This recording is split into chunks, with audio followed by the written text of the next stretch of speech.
be reading two sections. The first one, Proverbs 6 through 11. And the second, Proverbs 22, starting in verse 29, and then into chapter 23 through verse 5. The first section is on page 531 of your Pew Bible, if you need to use your Pew Bible.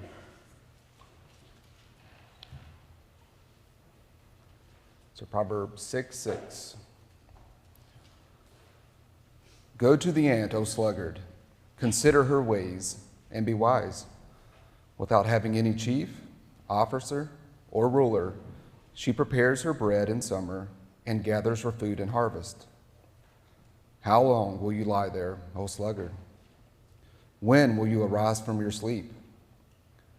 A little sleep, a little slumber, a little folding of the hands to rest, and poverty will come upon you like a robber, and want like an armed man. And then Proverbs 22:29.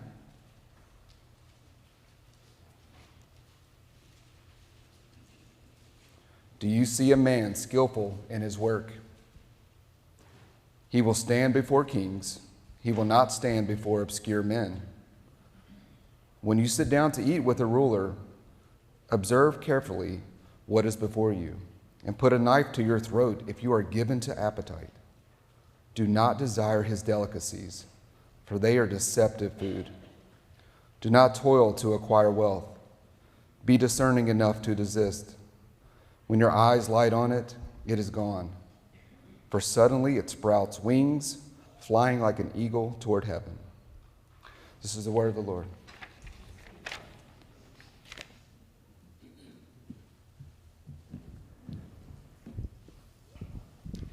Thank you, Brad. I do want to welcome you again if you are a first-time guest or you're visiting online for the first time. We are in this study of the ancient wisdom of Proverbs, and it is rich. And today, we're kind of moving out of the introduction to wisdom idea. We've been talking about wisdom. What is it, and how do we go after it? And now we kind of shift into topics. And our first topic, like to launch the topic section, is work. And this is incredibly relevant. Every single one of us were made by God to work. It's fascinating to me when you just kind of think about it, the creative genius of God making us the way that he did. Hands to craft things, and arms to lift things, and legs to move things, and shoulders to bear the weight of things. God, in his brilliance, made us like fine-tuned productivity machines, like at least in our prime we were, right? It's fascinating to me. Charles Darwin's Origin of the Species just does not have explanatory power anymore. I mean, it might have in the 19th century for some people, but it's not compelling anymore. We're way too complex, irreducibly complex. And we're fearfully, as Psalm 139 says, fearfully and wonderfully made, intricately woven, right? God, in his genius and brilliance, made us this way.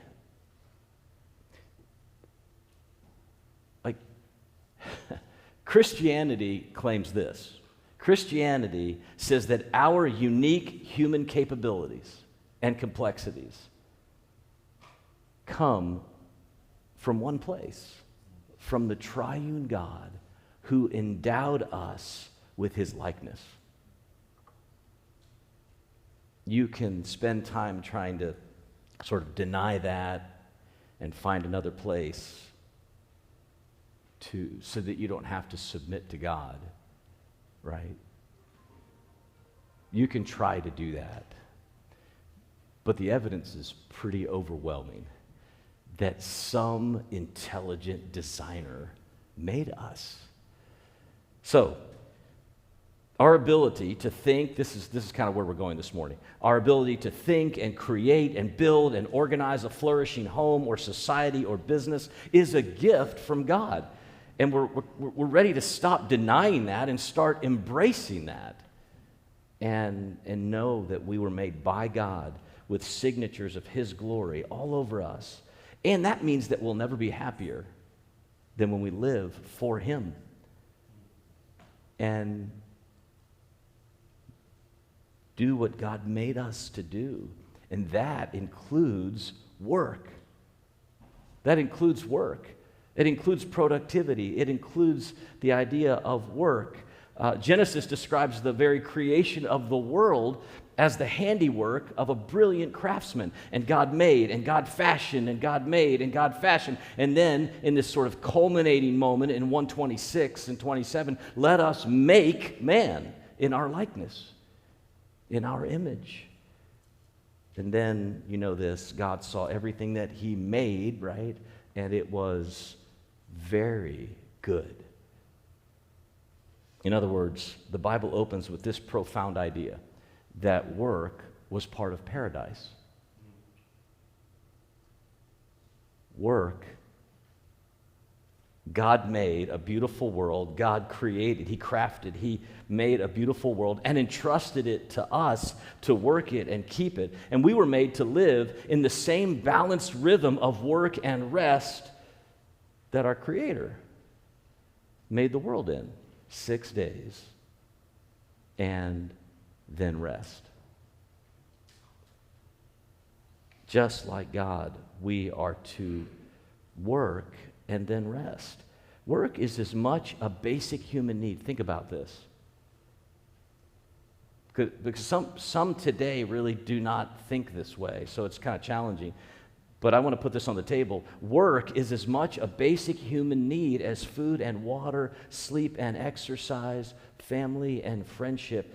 People who don't have meaningful work start to shrivel up and feel less and less significant and feel lack of purpose, right? I mean, many of you realize this even in your retirement years. After your third or fourth month of retirement, you're like, I got to do something, right? This is real. You were made for work. You've got to give yourself to something bigger than yourself and to engage yourself. So, the Bible has a lot to say about work, vocation, and stewardship. And Proverbs especially has a lot to say about work. I'm going to try to do this in one message, and it's going to be inadequate, and so just like we're not going to be able to say everything we could say about work from the book of Proverbs in one message, but let me just give it a good old college try. 4 things that Proverbs says about work. We were made to be industrious, discerning, creative, and honest. Industrious, discerning, creative, and honest. And each of these has a sister concept I'm going to give you as we go through. Let's start with number 1. You and I were made by God to be industrious and diligent, not lazy.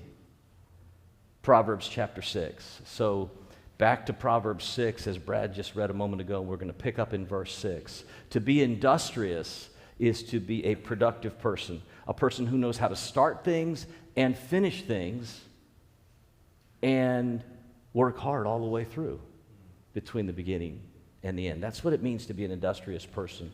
Look at Proverbs 6 and verse 6. That we often, if you grew up in a Christian home, you've heard this without even knowing you knew it. Like, you know, this, we even joke about it. Oh man, don't be a sluggard. Did your family ever, do you ever hear that? Like, don't be a slacker. Don't be a sluggard. Where's that coming from? Proverbs 6. Go to the ant. Look to the ant. Proverbs chapter 6, verse 6. Consider her. Study her. And then what does it say? And you will be wise. Like, that's what we're talking about these days, right? Wisdom. So don't miss that line. That's really important.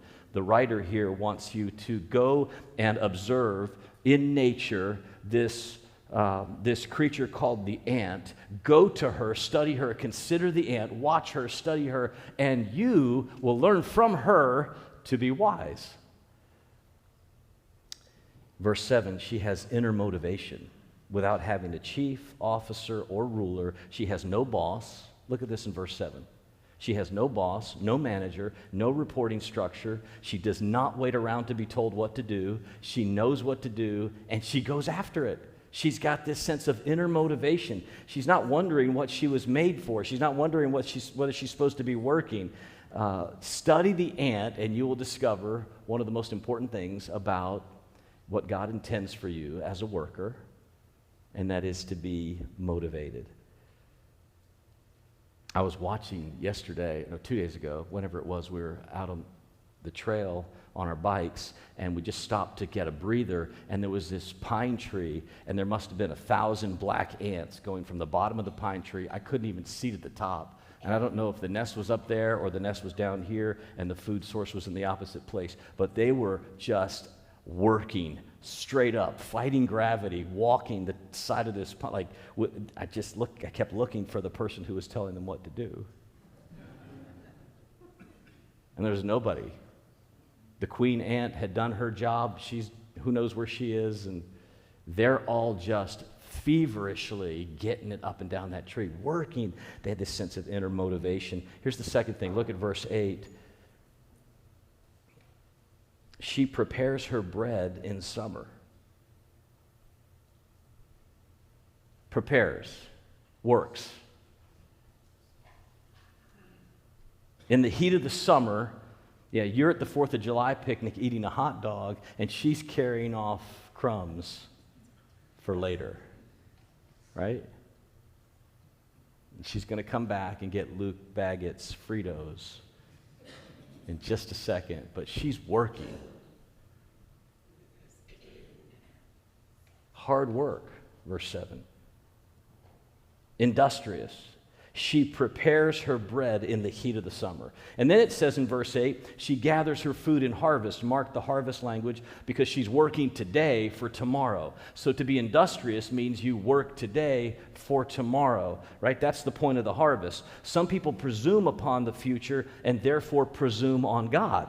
I mean, that's definitely the point in Proverbs. To presume on the future is not just to presume on the future, it's to presume on God. So she doesn't presume. She doesn't take it for granted. She prepares. She gathers a harvest. It is so easy. Quick application here. It's so easy in a consumer culture. And man, we are living in a consumer-oriented culture. It's so easy in a consumer culture to presume on everyone and assume that the whole world's here to bend toward your convenience. Like, we're here to make your life more convenient. That's the way we live today. It's so easy to be pulled into that. She, this ant, this creature of God, is not a presumptuous. When God gives the harvest, she gathers it. She collects it because she knows there's going to be a day when it won't be there. And for the believer, this is what this means. For the believer, God uses work and industry and diligence to undermine. Listen, here's why you should work. You should work to train yourself, to discipline yourself, to undermine that tendency that you've got to think that everything's supposed to be convenient and easy, and you deserve it. God in His grace gives us work and industry and diligence to undermine our sinful tendencies of presumption. And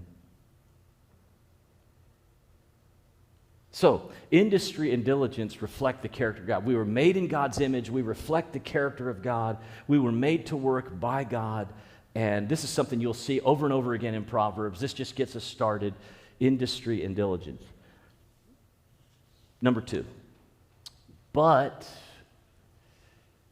this is really important, too much of anything can be a serious problem. Do you agree with that? Really, industry tied to money can easily turn into idolatry.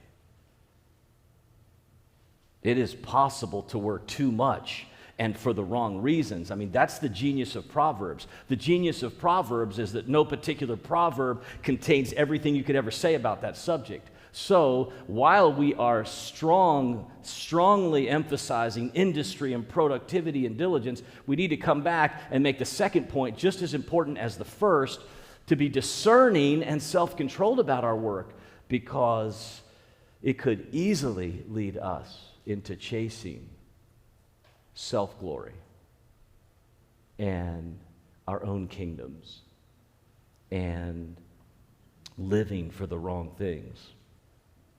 So go to Proverbs 23, flip over to 23 and verse 4. Proverbs 23, verse 4. The second thing to know about work is that it's really significant that you be discerning and self-controlled in your work. Proverbs 23, verse 4 says, Don't toil to acquire wealth. Don't, as the NIV reads, don't wear yourself out to get rich. Don't wear yourself out to get rich. Don't overdo this work thing and use every single hour of every single day to accumulate as much wealth as you possibly can. Don't wear yourself out to get rich. Don't trust your own cleverness. There comes a time when enough is enough.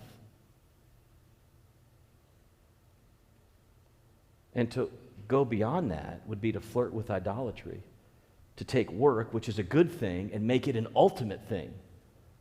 You can take any good thing and make it an ultimate thing. The problem with the workaholic is not work.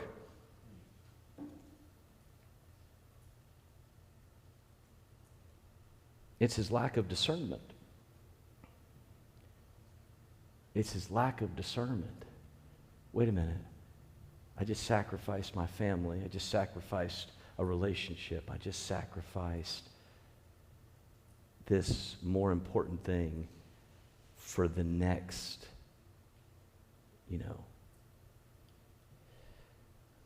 He thinks he can handle it, but he lacks discernment. The problem with the workaholic is that he thinks he's further along than he is. He thinks he can trust his own cleverness. He thinks he can handle it. Look, I know what I'll do is I'll slow down when I hit 1.5 million in the retirement account. That's when I'll slow down. And then 1.5 is not enough, so it's 2. And then it's 2.5. Well, honey, I'll slow down. And then he wakes up with stress in his chest one day.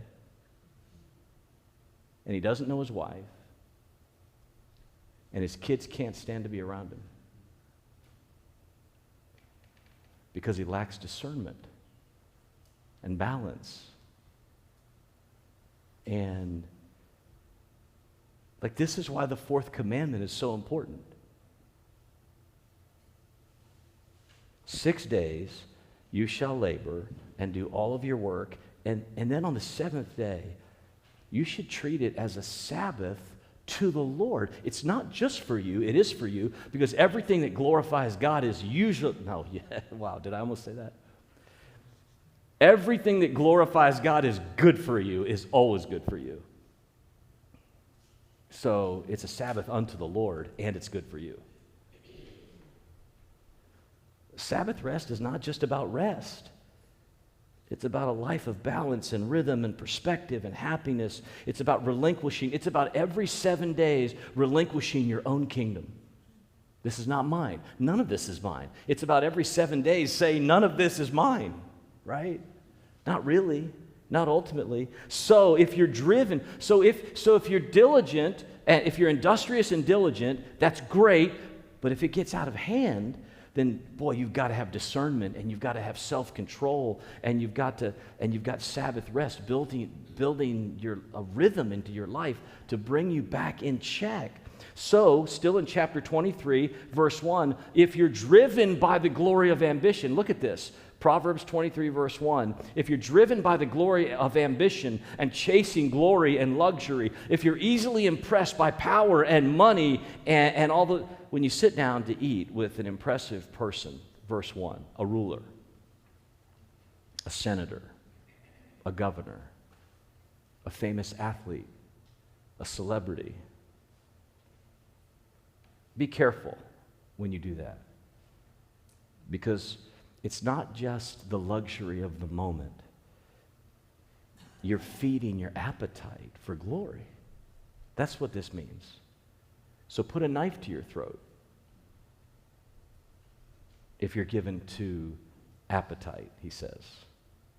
Don't desire his delicacies. Don't desire the powerful ruler's delicacies. They are deceptive food. And you could just sort of tease this out into all the luxury of life. You get around people who have a lot and have luxury, and you enjoy that moment, and they have power and stuff, and the wealth and luxury just starts to creep into your heart and soul. And the writer of Proverbs says, put a knife to your throat and kill that appetite. Because if you're not careful, it's going to just like, it's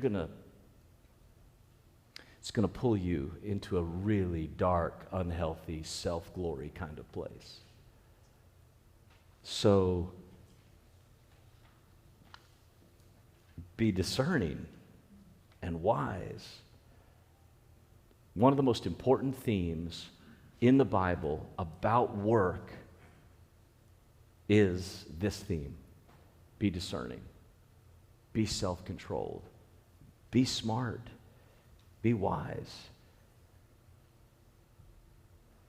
Third, you and I were made in our work to be creative and skillful.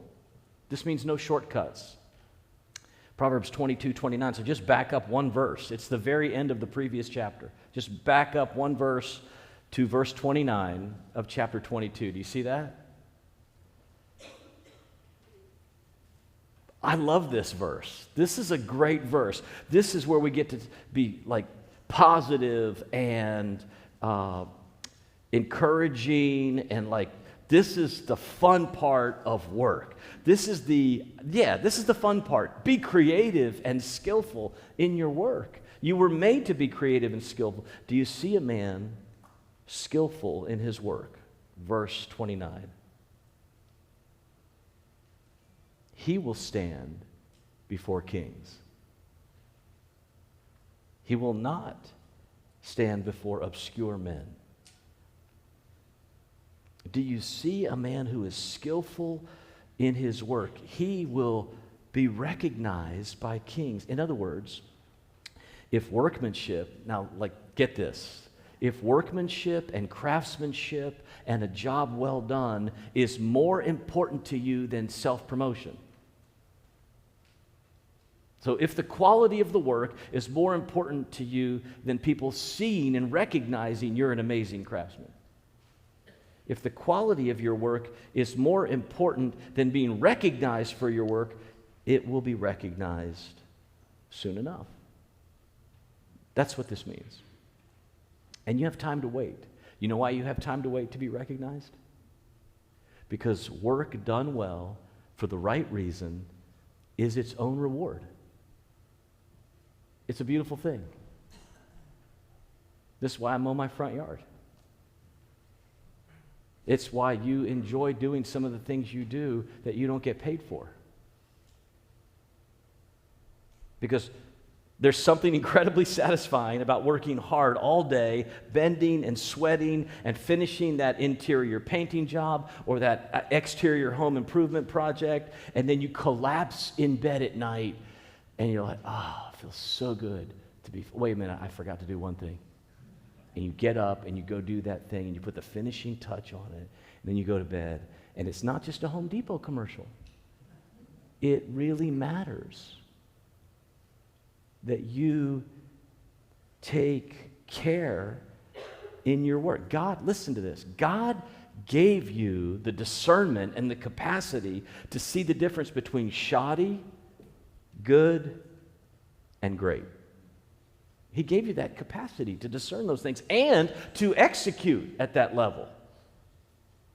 The difference between, I can just kind of barely slide by, or no, that's a good job.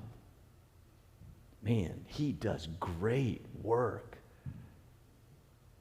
I have a friend who started his own plumbing business a few years back.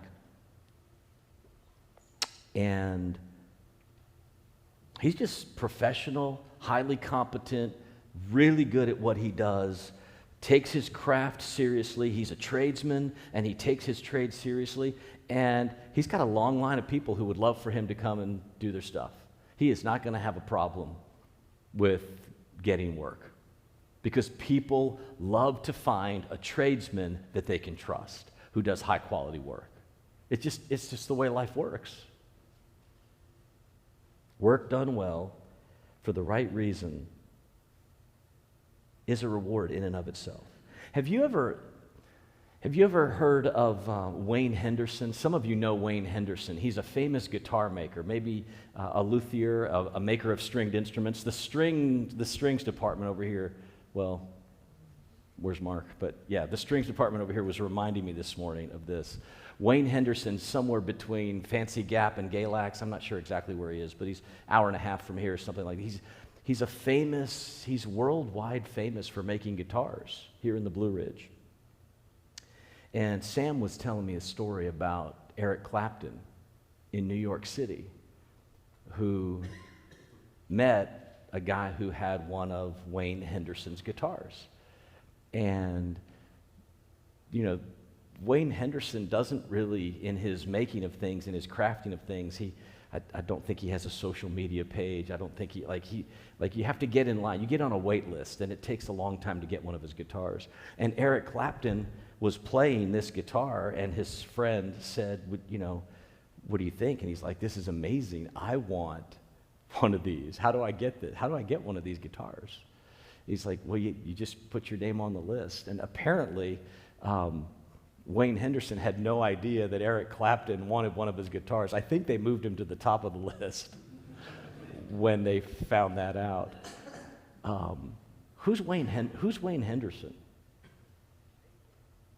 I mean, I've never heard of Wayne Henderson. I've heard of Eric Clapton. I've heard of New York City. Like, if you're good at what you do, and you really care about pleasing God, because God made you to reflect his image on the earth, if you're good at what you do and you do it as a way of reflecting who God and his goodness is, you'll be known when you need to be known by the people you need to be known by. And then you don't have to struggle to send out your resume. I'm frustrated with work right now. I'm going to float my resume. Do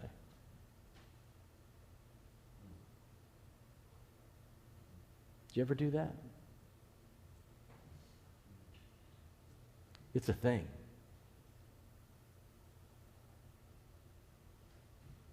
Whether you're building guitars in the Blue Ridge Mountains, or writing code for a Fortune 500 company, or a barista at Mill Mountain, or selling merch, or home educating your children, or working on an iPad in a Chick-fil-A drive-thru, what you do matters to God. And the way you do it matters to God. Because you're all the time saying to people, someone made me. I'm his. I want to bring glory to him. This is not about me. This is not about my kingdom and my building of my kingdom. This is about God. Here's the last thing. And we're out of time. The fourth main category from Proverbs about work is honesty. We were made to be honest and fair. Turn to 28:6. Proverbs 28, verse 6. And I want to ask you to believe this morning. I want, if you're a Christian and you believe the Bible and you trust in God's promises, I want to encourage you. I want to invite you to believe Proverbs 28, verse 6, and believe that it will make a difference in your life. Look at this, verse 6, chapter 28. Better is a poor man who walks in his integrity than a rich man who is crooked in all of his ways. It's better to have less. It's better to have less money. Let's get this right. It's better to have less money and more integrity than to sacrifice your integrity for more money.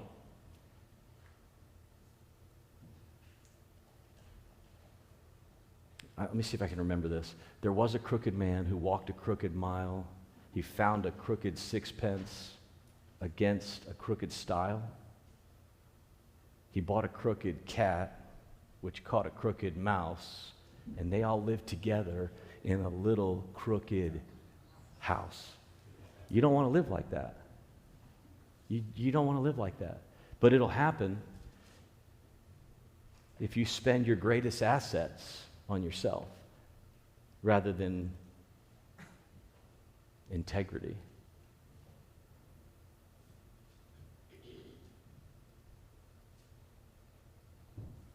Proverbs 11:1 says, a false balance is an abomination to God. Did you hear that? A false weight.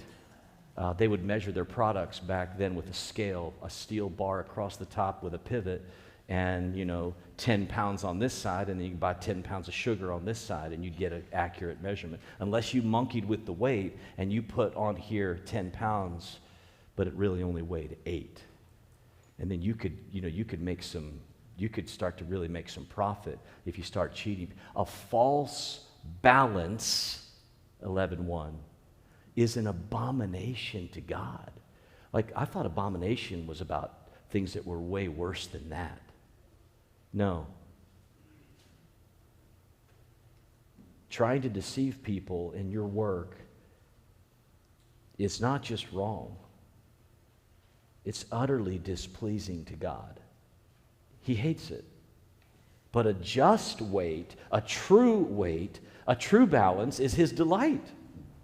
Honesty and fairness matter. So when you have to decide this week at work, listen, when you have to decide this week at work whether or not you're going to be honest or deceptive, trust God that he made you to be honest. He made you to bear his image, to reflect his character. It's worth it. Which reminds me, you can't do that by yourself. You can't be honest by yourself. He made you to be honest, but something's happened since then. And Genesis chapter 3 calls it the fall of man. We call it the fall of man. Genesis 3, Romans 5 teach us about why it is we're pulled toward dishonesty, right? So you can't be honest on your own. You're going to need the gospel. You're going to need God. You're going to need not just to be made in his image, but then you're going to need to be reclaimed back to his image, since we live on this side of the fall, since we live in a broken world, since sin lives in our hearts, right? So we're going to need God's help this week to work the right way, to honor him, to bear his image. And let me close with this summary thought by Dorothy Sayers. If you're looking to go further into the work concept, let me encourage you to look at Dorothy Sayers' classic essay on why work. Here's what she says. Work is not a necessary drudgery to make money. That's not what work is. If you're thinking work is just a necessary means to make money to survive in this world, it's like you're missing the whole point of the biblical truth and witness about work. Work is not just a necessary drudgery for the purpose of making money. It's a way of life in which the nature of man finds its proper exercise and delight in God and for his glory.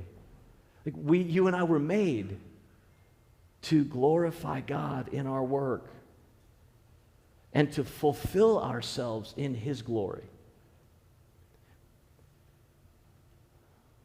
Work is not something we do to live.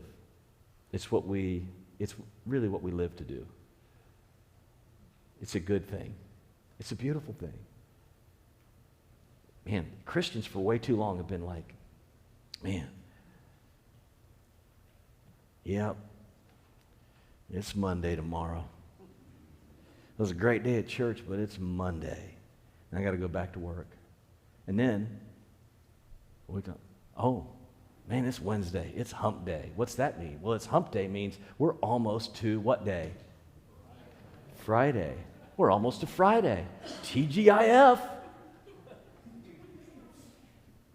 That's not even close to Christian.